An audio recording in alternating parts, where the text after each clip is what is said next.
नमस्कार, मैं हूं संजय शर्मा। आप देख रहे हैं 4 PM न्यूज नेटवर्क। दुनिया भर में कच्चे तेल के दाम कम हो रहे हैं, लेकिन भारत में 2 रुपया एक्साइज ड्यूटी बढ़ा दी गई है। कंपनी कह रही है अभी नहीं बढ़ेंगे, लेकिन आप और मैं जानते हैं कि बस कुछ ही दिन की बात है। पेट्रोल और डीजल 2 रुपया महंगा हो जाएगा। घरेलू गैस सिलेंडर शायद 50 रुपये महंगा हो गया। उज्ज्वला गैस सिलेंडर भी महंगा हो रहे हैं। 11 सालों में आपके गैस सिलेंडर दोगुने ढाई गुने हो गए हैं। बधाई आपको, आप राष्ट्र हित के लिए इतना तो बोझ उठा ही सकते हैं। आप कम से कम राष्ट्र के हित के लिए अपनी जेब से इतने रुपए की कुर्बानी नहीं कर सकते हैं। अगर आप कुर्बानी नहीं करेंगे, तो इन सांसदों ने जो अपनी सैलरी दोगुनी कर ली, वो कहां से आएगी? जो नायडू जी ने, चंद्रबाबू नायडू ने सरकार बचाई वक्फ बिल पे, उनको 4,200 करोड़ रुपए मोदी जी ने दिया, वो रुपया कहां से आएगा? जाहिर है आपके और मेरी जेब से आएगा। हाहाकार मच गया है, 20 लाख करोड़ रुपए डूब गए हैं, भारत का शेयर मार्केट तबाह हो गया है। क्या देश आर्थिक मंदी की तरफ जा रहा है? अभय दुबे से जी से मैंने बहुत तीखे शब्दों में पूछा इस बात को कि हम कहां जा रहे हैं, क्या डरने वाला वक्त है? और अखिलेश यादव ने एक बड़ा ऐलान किया कि दैनिक जागरण पढ़ना बंद कर दो। अभय दुबे जी ने कहा यह अखबार तो आरएसएस और बीजेपी का मुखपत्र ही है। तो शानदार बातचीत है, पूरी सुनिएगा, पहले चैनल को सब्सक्राइब और ज्वाइन करिएगा। चलते हैं अभय दुबे जी के पास। 4 PM न्यूज नेटवर्क में स्वागत है अभय दुबे जी आपका। मुझे तो बहुत डर लग रहा है कि मध्यम वर्गीय परिवारों का क्या होगा, गरीब परिवारों का क्या होगा। जो हाल भारत का दिख रहा है हमें, वो डराने वाला है, वो आतंकित करने वाला है। शेयर बाजार धड़ाम हो गया है, बहुत बुरी तरह गिरा है, 19 लाख करोड़ रुपए डूब गए हैं।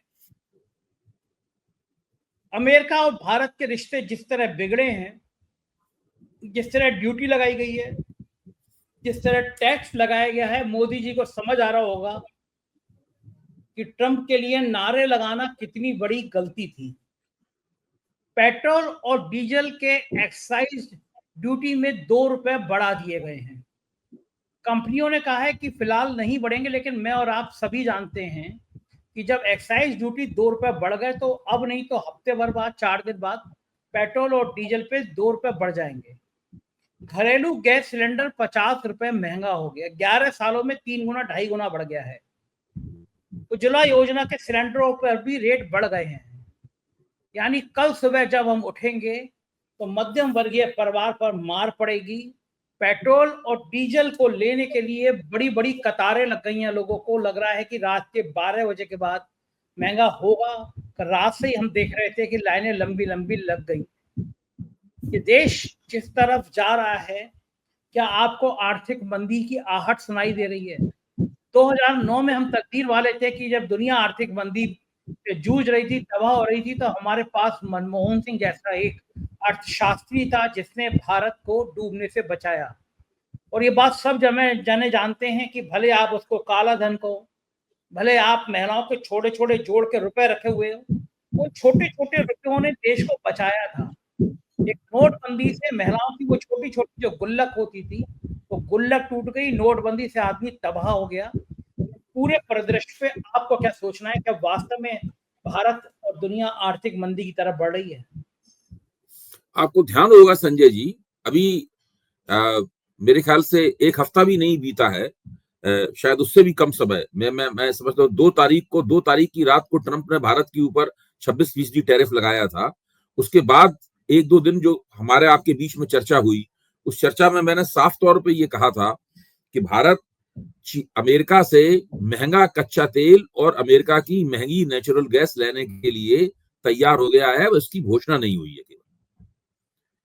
ये जो कीमत बढ़ी है, जिसका अभी आपने जिक्र किया, गैस सिलेंडर की कीमत बढ़ी है और तेल की, पेट्रोल और डीजल के ऊपर उत्पाद शुल्क लगाया गया है, ये उसी की तैयारी है।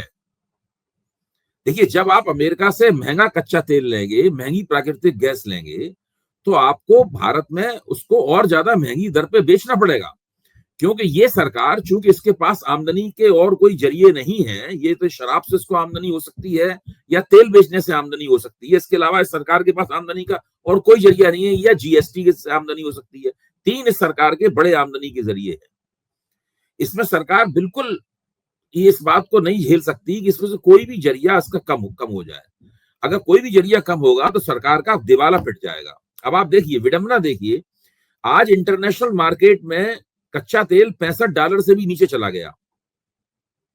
जो ब्रेंट क्रूड है वो आज $64.05 प्रति बैरल है, जबकि WTI क्रूड $60.57 प्रति बैरल पर कारोबार कर रहा है। जब दुनिया में कच्चे तेल के दाम सबसे ज्यादा नीचे जा रहे हैं तो भारत में तेल को महंगा क्यों किया जा रहा है? इसका मतलब है कि या तो भारत अत्यंत सस्ती दर पर तेल खरीदने के बावजूद जनता को महंगी दर पर दे रहा है, या भारत को किसी न किसी मजबूरी से तेल ही कुछ महंगा मिल रहा है या मिलने वाला है। और अब हम लोगों के सामने स्पष्ट है, जो मिस्टर ब्रेंडन लिंच आए थे, अमेरिकी वाणिज्य प्रतिनिधिमंडल के चेयरमैन बन के यहाँ पे आए थे, और उन्होंने 25 तारीख से लेकर 29 तारीख तक जम के भारत के वाणिज्य अफसरों को डांटा फटकारा। वो सब यही सब चीजें तय करके गए हैं, वो पूरी सेटिंग करके गए हैं। ट्रंप ने भारत को पूरी तरह अपने सामने झुका दिया है। मोदी जी 100% उनकी कही हुई बातों पर चल रहे हैं, उन्हीं की बोली बोल रहे हैं, चाहे संयुक्त राष्ट्र संघ की आलोचना हो, चाहे कच्चा तेल खरीदने वाली बात हो, चाहे प्राकृतिक गैस खरीदने वाली बात हो, या अपने कृषि क्षेत्र को अमेरिकी माल के लिए खोलने वाली बात हो। मोदी जी बिल्कुल उसी के ऊपर चल रहे हैं। अभी जो जिसे अंग्रेजी में कहते हैं टिप ऑफ आइसबर्ग, ये तो बहुत थोड़ा सामने आया है।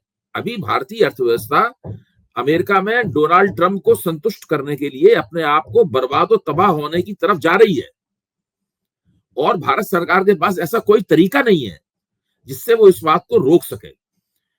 आत्मसम्मान की भावना इन लोगों में बिल्कुल नहीं है, खासतौर से अमेरिका के सामने राष्ट्रीय स्वयंसेवक संघ और भारतीय जनता पार्टी, ये अमेरिका के पुराने समर्थक हैं, आज के नहीं है, ये पुराने समर्थक हैं। और नरेंद्र मोदी जिस दिन से आए हैं, प्रधानमंत्री बने हैं, उस दिन से वो किसी ना किसी तरीके से, कोई भी अमेरिकी राष्ट्रपति हो, वो हमेशा चाहते हैं कि उसकी वो दाईं तरफ रहे और उसके साथ दोस्ताना दिखाएं और हिंदुस्तान में उसकी तस्वीर छपे। जो बराक ओबामा के सामने बराक करके बातचीत की थी, उन्होंने अपना कुख्यात महंगा सूट पहन के, वो भी इसी प्रपंच का हिस्सा थी।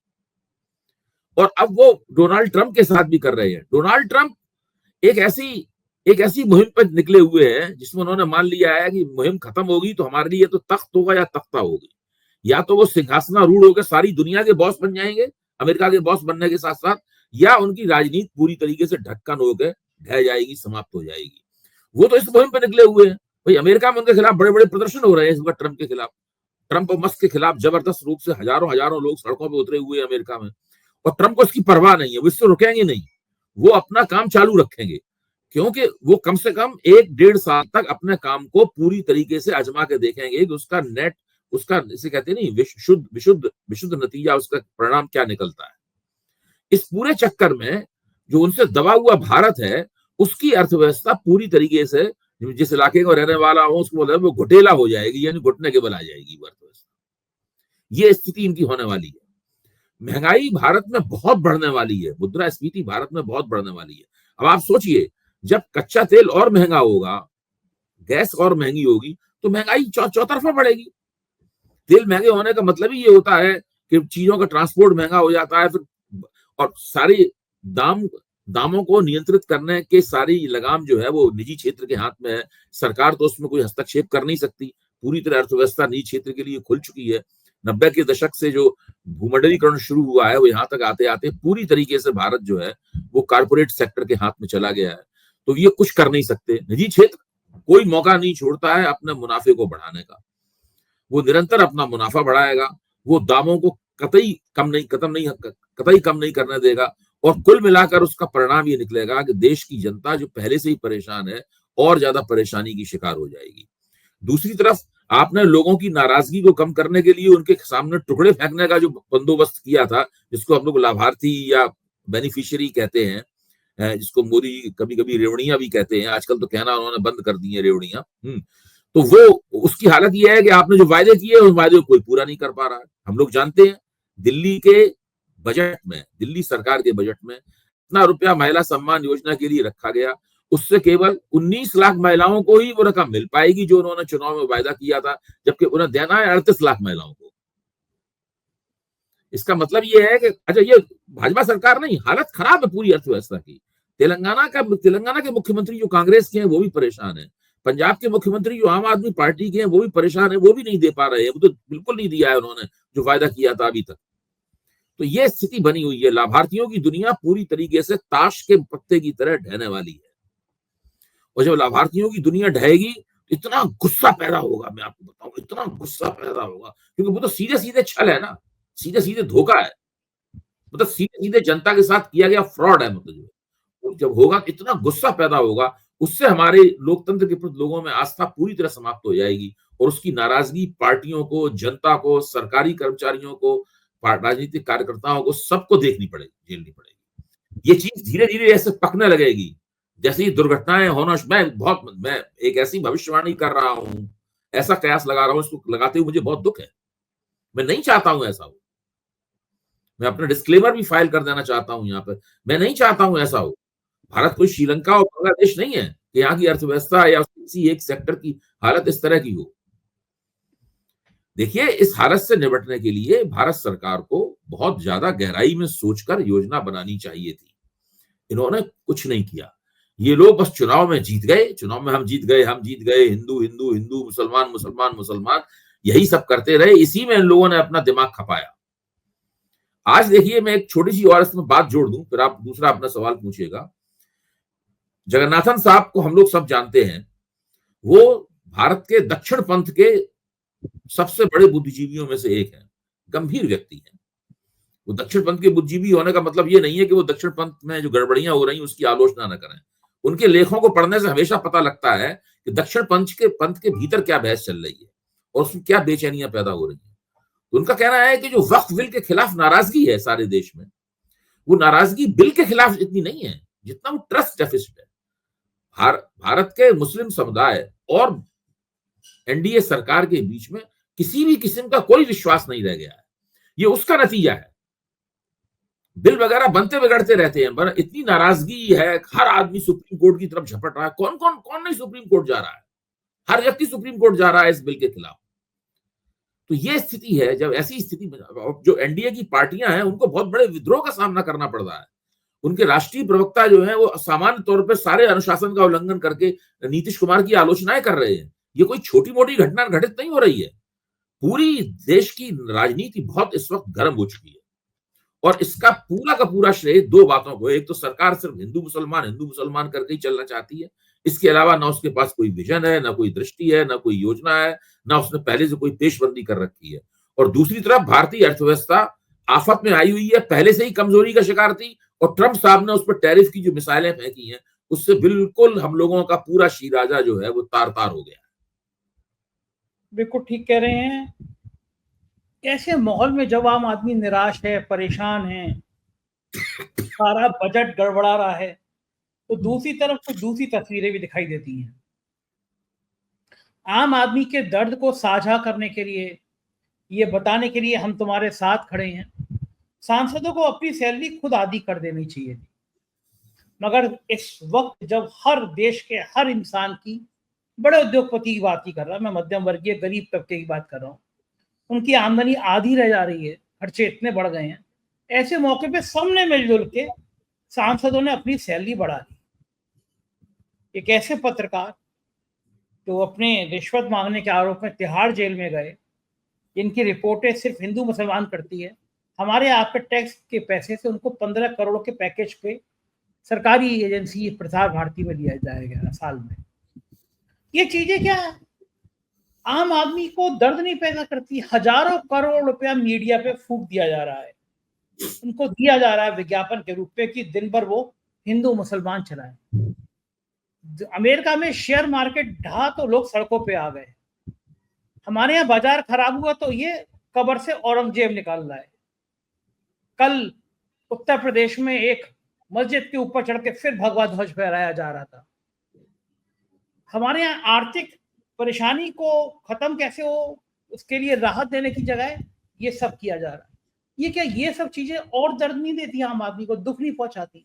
हमारे एमपी मौज कर रहे हैं, सैलरी दुगनी कर ली अपनी।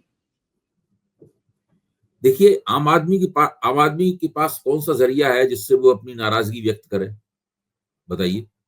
कौन सा जरिया है आम आदमी के पास?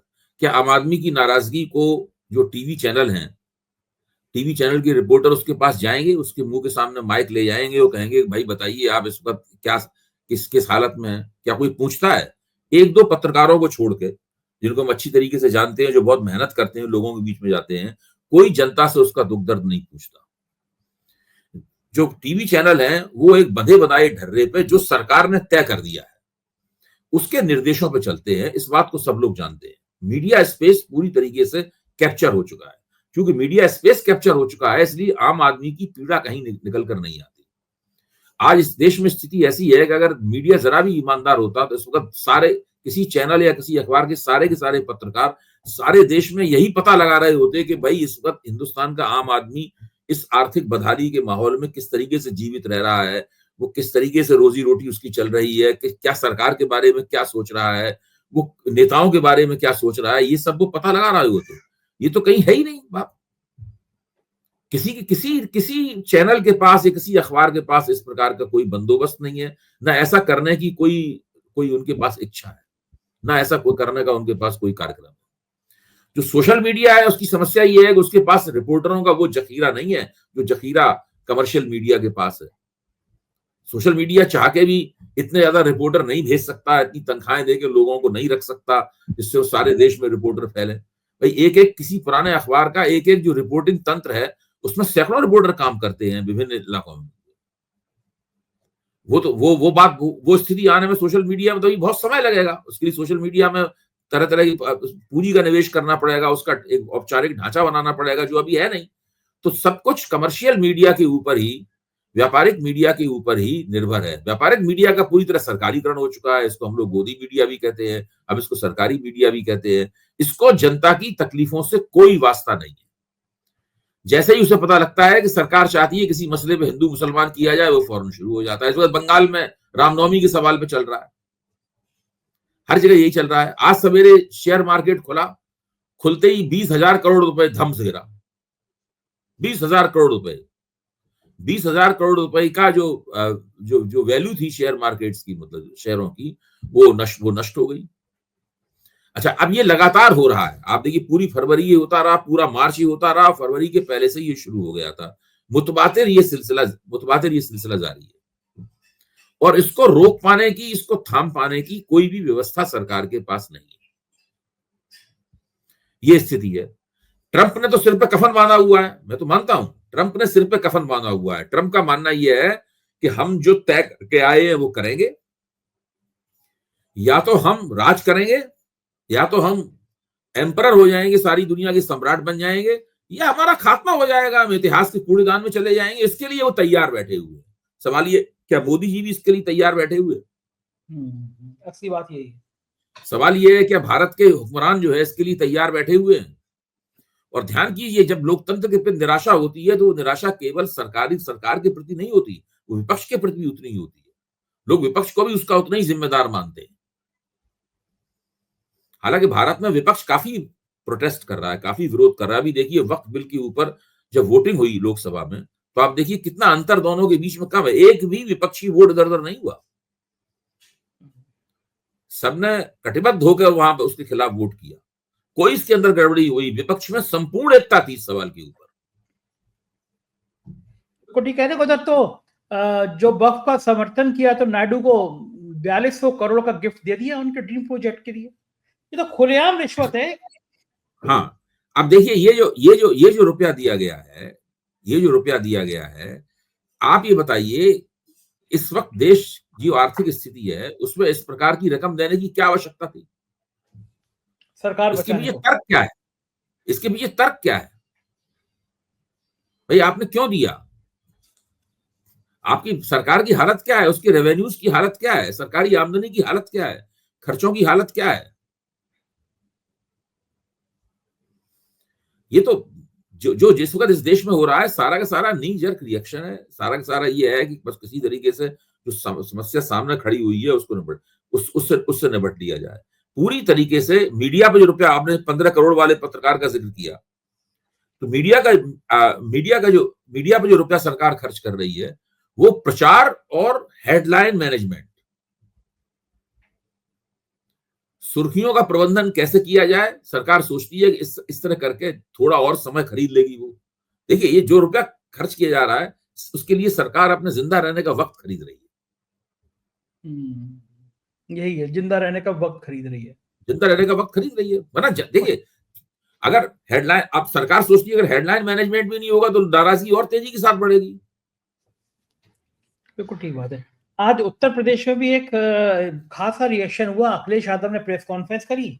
बहुजन समाज पार्टी के 3 बार मिनिस्टर है दद्दू प्रसाद शामिल हो गए थे। तो अखिलेश यादव ने आज दैनिक जागरण में बड़ा हमला बोला, और ये मुझे लगता है कि अब ये गोदी मीडिया का ये दिन आने ही थे किसी ना किसी दिन। उन्होंने कहा कि मेरे मकान के लिए एक कॉन्फ्रेंसी रची गई थी जो मेरे को बदनाम करने के लिए।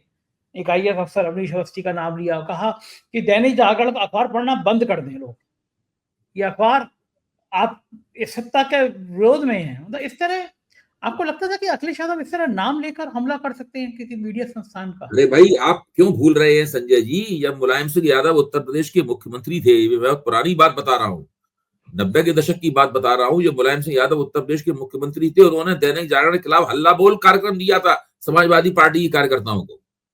खुलेआम समाजवादी पार्टी के कार्यकर्ता दैनिक जागरण के दफ्तर पर तकरीबन टूट पड़े थे और घेराव कर लिया गया था। हालत ये होगा, चूंकि इस वक्त सत्ता में नहीं है समाजवादी पार्टी, सत्ता में कांग्रेस है, इसलिए दैनिक जागरण इतना चिंतित नहीं होगा। अगर इस वक्त अखिलेश मुख्यमंत्री होते या सत्ता में होते तो इस वक्त बहुत चिंतित होता। उसके बाद क्या हुआ, बड़ी मुश्किल से वो घेराव को छुप छुपा के वहां से दैनिक जागरण के मालिकान निकले और वो रात में चुपचाप जाके मुख्यमंत्री से मिले। सब अखबारों में छपा था पूरा का पूरा, ये मुझे याद है अच्छी तरह। अच्छा। और जाके वहां पैरों में गिर पड़े कि माफ कर दीजिए। तब फिर मुलायम सिंह ने उनको माफ कर दिया। तो समाजवादी पार्टी और दैनिक जागरण के संबंधों में ये बात पहले भी घटित हो चुकी है। अभी तो अखिलेश ने केवल अपील की है, मुलायम सिंह जी ने तो हल्ला ही बोल दिया था उनके खिलाफ। मायावती ने भी हल्ला बोला था, एक बार मायावती ने भी हमला बोला था दैनिक जागरण के खिलाफ। हाँ, देखिए दैनिक जागरण तो खुले तौर पर बीजेपी और राष्ट्रीय स्वयंसेवक संघ का अखबार है। उनको तो उनका माउथ पीस डिक्लेयर कर देना चाहिए, भाई ये अखबार हमारा माउथ पीस है, हमारा मुखपत्र है, घोषित कर देना चाहिए। उसके मालिक जो है भाजपा के सांसद रह चुके हैं। उनके मालिक जब किताब लिखते हैं, कोई किताब लिखते हैं तो उसमें सरसंघचालक आकर उसका विमोचन करते हैं। ये सब होता रहा है उसमें।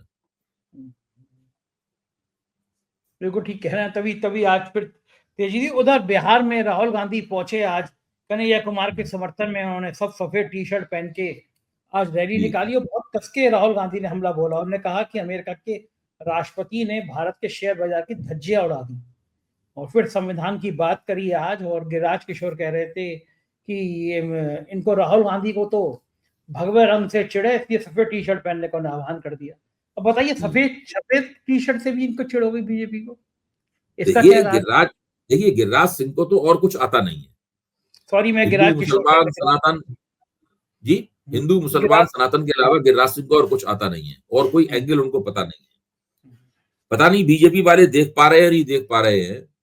इस वक्त कन्हैया कुमार हो या राहुल गांधी के नेतृत्व में कन्हैया कुमार है, तेजस्वी यादव, इन सब लोगों की एक ही पिच है, वो है बेरोजगारी का सवाल। कन्हैया कुमार के साथ इस यात्रा में राहुल गांधी हैं, वहां भी वो बेरोजगारी, पलायन रोको, रोजगार दो, यही नारा है उनका। यही नारा है और इसी के ऊपर वो जोर दे रहे हैं। और वो जानते हैं कि अगर वो 2-3-4 महीने तक इस नारे को चलाते रहे और कार्यक्रम करते रहे तो फिर भारतीय जनता, तो इस वक्त जो एनडीए है, एनडीए जो ऊपर से देखने में काफी उसका सामाजिक समीकरण मजबूत लगता है, यहाँ तक कभी कभी मुझे महागठबंधन से भी ज्यादा मजबूत लगता है, वो दरक जाएगा। क्योंकि पिछली बार जो 2020 में जो तेजस्वी यादव ने जबरदस्त टक्कर दी थी, चुनाव जीतते बचे थे, उसमें भी बेरोजगारी वाला मसला ही उसके केंद्र में था। फिर से इन लोगों की पूरी कोशिश है कि बेरोजगारी वाले मसले को केंद्र में लाएं। बिहार में जिस तरह राहुल गांधी कमान संभाल रहे हैं कन्हैया के साथ, क्या संकेत लग रहा है कि बिहार की परिस्थितियां मुश्किल होती जा रही है? नीतीश ने जिस तरह वक्फ बिल का समर्थन किया है, मुस्लिम से बहुत नाराजगी है। ये तमाम नीतीश की पार्टी के लोगों ने इस्तीफा दे दिया, पार्टी छोड़ दी है, जगह जगह नीतीश के पोस्टर जलाए जा रहे हैं। तो लगता है कि नीतीश कुमार एक बड़ी गलती कर रहे हैं एनडीए में रहकर, या मोदी जी की ऐसी नीतियों का समर्थन करके? देखिए, अब उनके सामने और कोई चारा नहीं है। जो अगर गलती कर रहे हैं तो गलती का वो खामियाजा भुगतेंगे।